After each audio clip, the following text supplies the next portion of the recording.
우리가 만나게 될 미래의 건축물은 어떤 모습일까요? 바로 끝없이 올라가는 초고층 건물을 꼽을 수 있을 텐데요. 나노 제품을 사용한 강건한 구조와 고층에서도 기압과 온도가 적절하게 유지될 수 있는 시스템을 사용해서 앞으로는 건물 높이의 제한이 없어질 것으로 예상됩니다. 그리고 이제는 지상 공간을 넘어 지하 공간도 활발히 사용하게 될 것으로 보이는데요. 건설비와 난방비 등의 비용을 낮출 수 있고 안보에도 유리해 더욱더 각광받는 미래의 공간이 될 것으로 보입니다. 또한 이러한 건축물을 만드는 데 사용될 콘크리트도 새롭게 변화하고 있는데요. 높은 내구성과 강도뿐 아니라 부식이 발생하면 스스로 결함까지 해결하는 똑똑한 콘크리트가 개발됐다고 합니다. 공간의 제약에서 벗어나 상상 그 이상의 현실을 보여줄 미래의 건축, 그 현장을 과학 미래를 열다에서 확인하시기 바랍니다.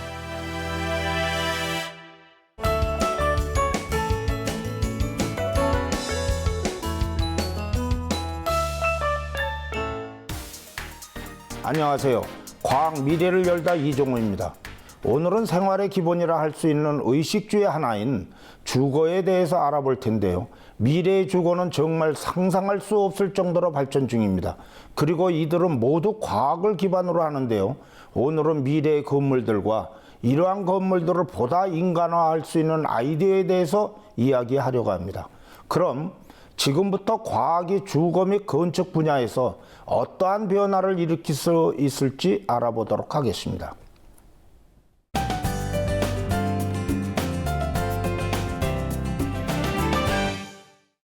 미래의 주거에서 나타날 가장 획기적인 변화는 사람이 지구상의 어느 공간에서도 살 수 있게 된다는 점인데요.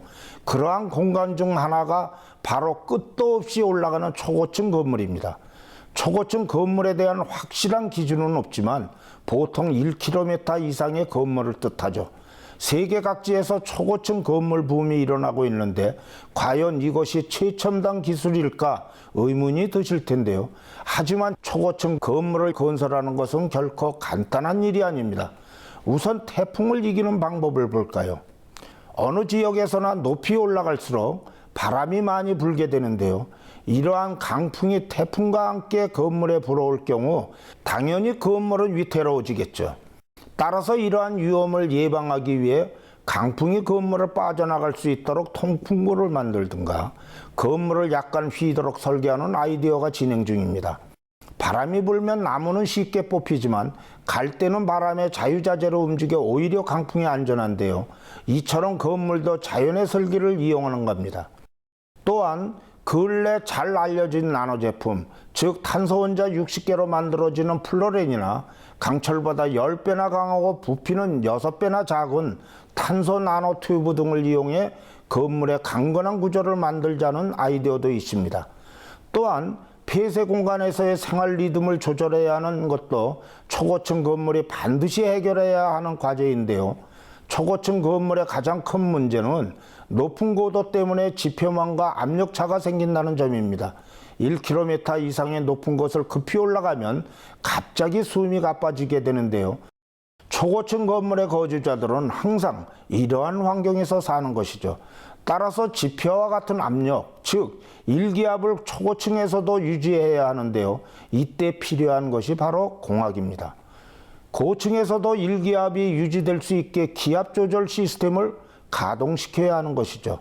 이처럼 기압 유지가 중요한 만큼 기온차 또한 줄이는 것이 중요합니다.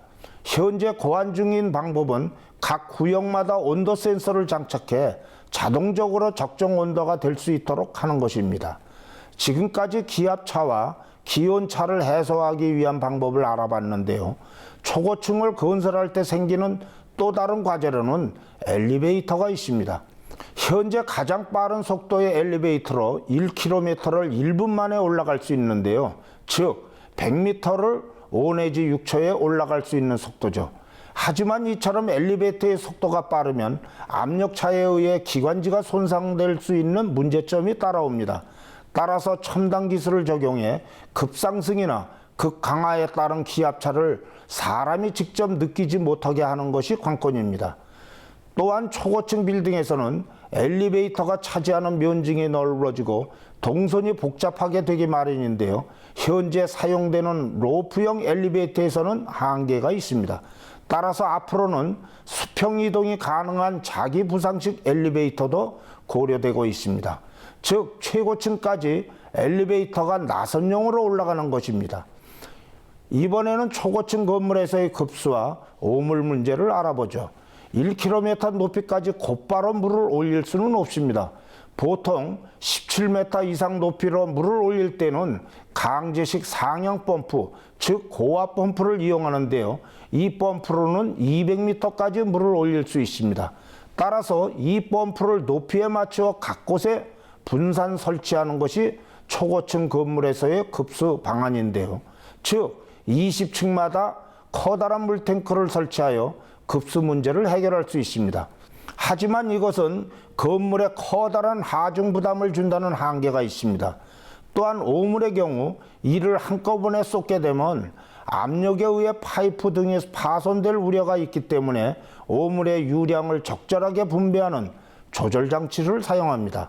아이디어는 간단해 보이지만 전체 건물이 하나처럼 움직여야 하므로 총체적으로 제어할 수 있는 최첨단 관리 시스템이 동원됩니다. 엄청나게 많아지는 쓰레기 처리도 간단한 일이 아닙니다. 각 층에서 나오는 쓰레기를 일일이 수동으로 처리하려면 쓰레기를 처리하는 사람이 많이 필요하고 매우 수고스러울 텐데요. 현재 많은 고층 아파트에서 쓰레기를 수직 통로를 이용해 처리하는 더스트 슈트를 사용하고 있지만 이 방법은 초고층 건물에서는 만만한 방법이 아닙니다. 더스트 슈트는 텅 빈 공간으로 쓰레기를 보내는 것인데요. 초고층 건물에서 사용한다면 건물 내부에 텅 빈 공간을 수없이 만들어야 합니다. 1km 위에서 쓰레기를 그대로 떨어뜨린다면 어떤 결과가 나올지 상상이 되시죠. 따라서 현재 구상 중인 아이디어 중 하나는 일정 층에 위치한 소각로에서 쓰레기를 태워 부피를 줄이고 그 열을 난방이나 급수 에너지로 활용하자는 것인데요. 한마디로 거대 보일러가 건물 내부 곳곳에 탄생하는 것이죠. 지금까지 초고층 건물과 이를 위해 해결해야 할 과제들에 대해서 알아봤는데요. 아직 정말 갈 길이 멀구나 하는 생각이 드실 겁니다. 그럼 이번엔 관점을 바꿔서 위가 아닌 아래 공간을 한번 살펴볼까요?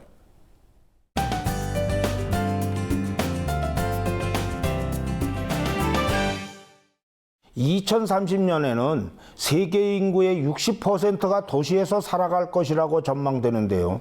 이렇게 인구가 대도시로 몰려들게 되면서 규모가 어마어마한 도시들이 생겨나게 됐습니다. 일반적으로 인구 1000만 명이 넘는 거대 도시를 메가시티라고 하는데요.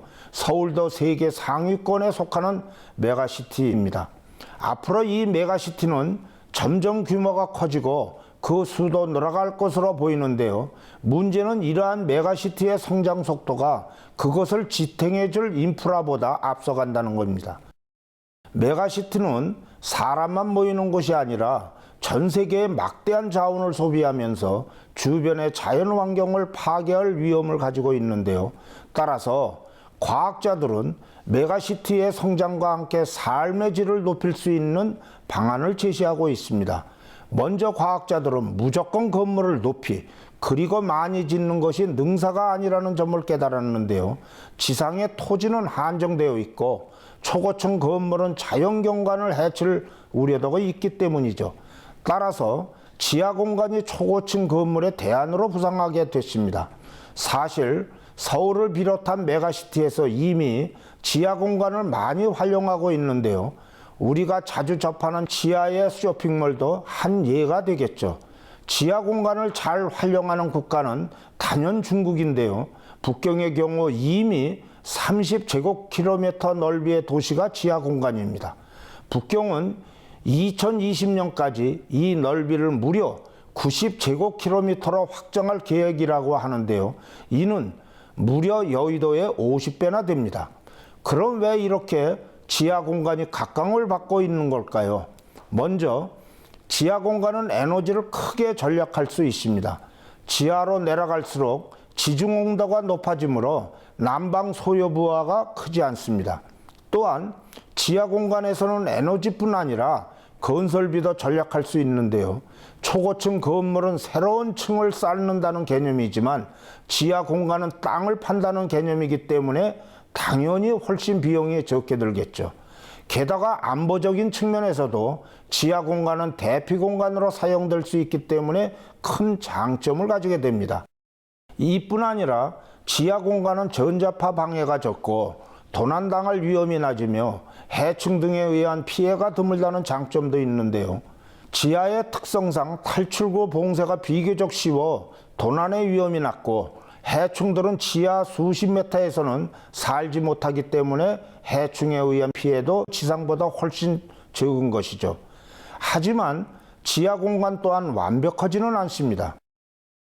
지하 공간은 생각지 않은 문제점도 야기하는데요. 지하 공간 자체가 폐쇄 공간이기 때문에 폐쇄공포증에 걸릴 위험성이 있습니다.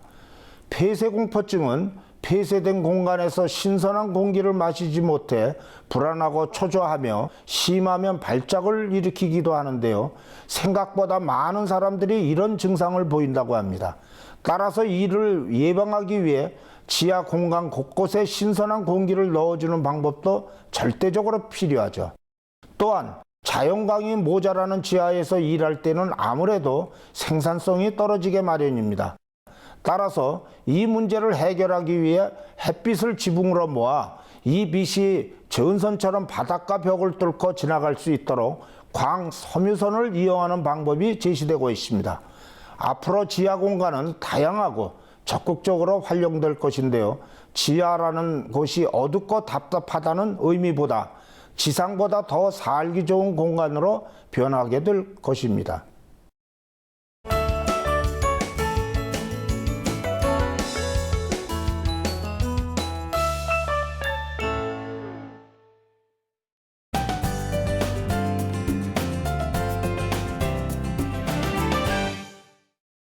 이번에는 좀 더 세부적인 건축 자재에 대해서 살펴보도록 하겠습니다.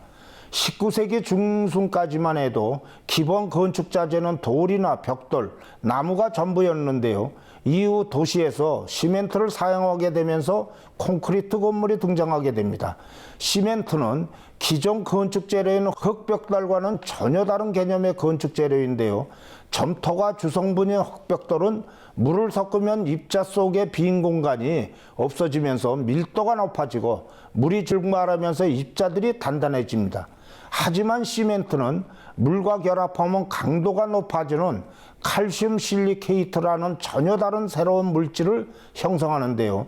시멘트가 세월이 지나갈수록 단단해지는 것은 시멘트가 굳어진 뒤에도 계속적인 결합작용이 일어나 칼슘 실리케이트의 양이 늘어나기 때문입니다. 따라서 콘크리트의 수명은 대체로 150년 정도가 될 것으로 예상하고 있죠. 그런데 거주 공간의 개념이 변하면서 이제는 이러한 콘크리트의 성능을 더욱 극대화하는 작업이 필요하게 됐는데요. 현재 학자들이 심혈을 기울여 개발하고 있는 분야는 기존 콘크리트보다 더 진보한 고성능 콘크리트입니다. 고성능 콘크리트는 기존 콘크리트보다 강도와 내구성이 높은데요.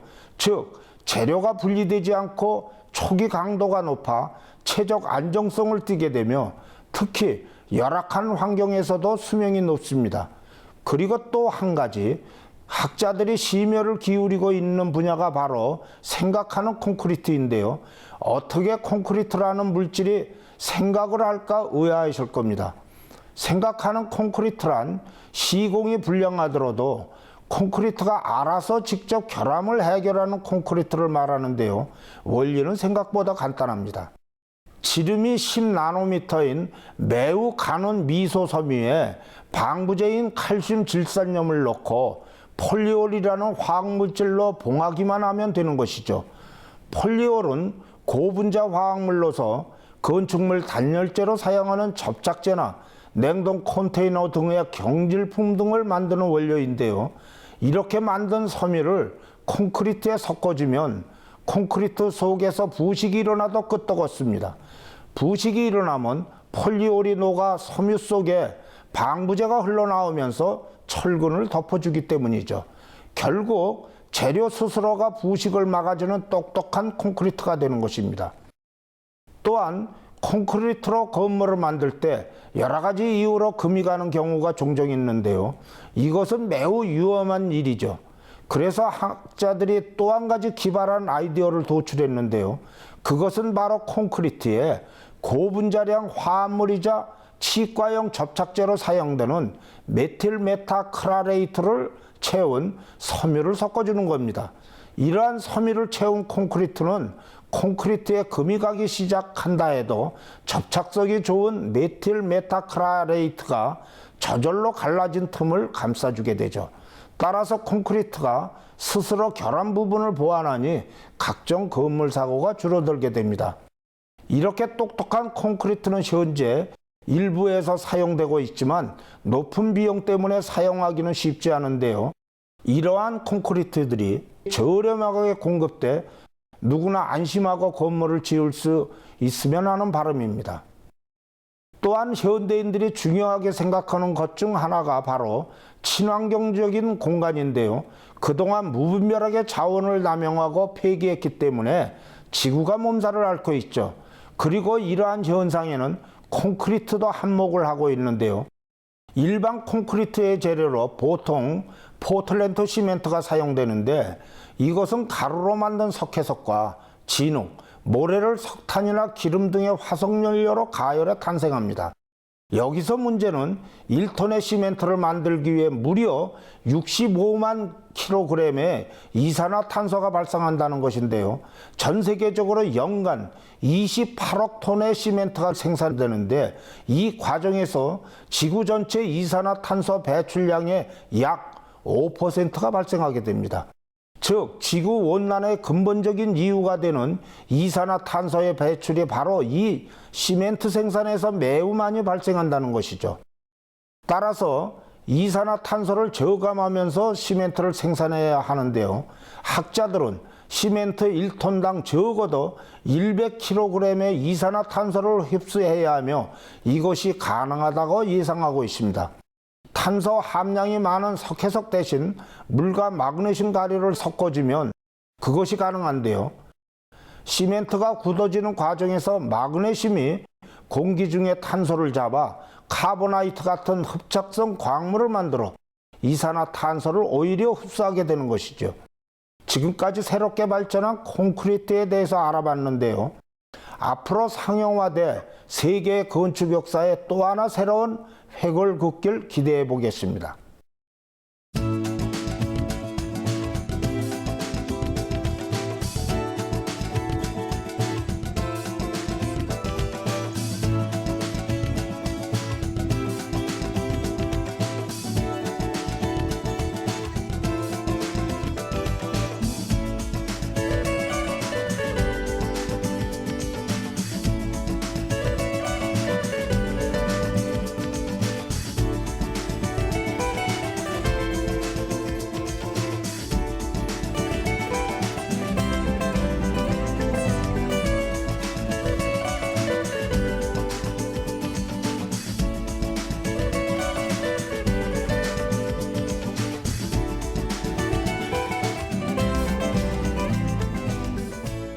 오늘은 건축 부분에서 개발될 새로운 과학에 대해서 알아봤는데요. 앞으로도 과학은 무궁무진한 가능성으로 우리의 주거 생활에 침투해 더욱더 많은 것을 변화시킬 것으로 보입니다. 건축도 또 하나의 과학이라는 사실을 기억하면서 앞으로 과학과 함께 건축사가 어떻게 변할지 많은 관심 부탁드립니다. 과학 미래를 열다 함께 해주신 여러분 고맙습니다.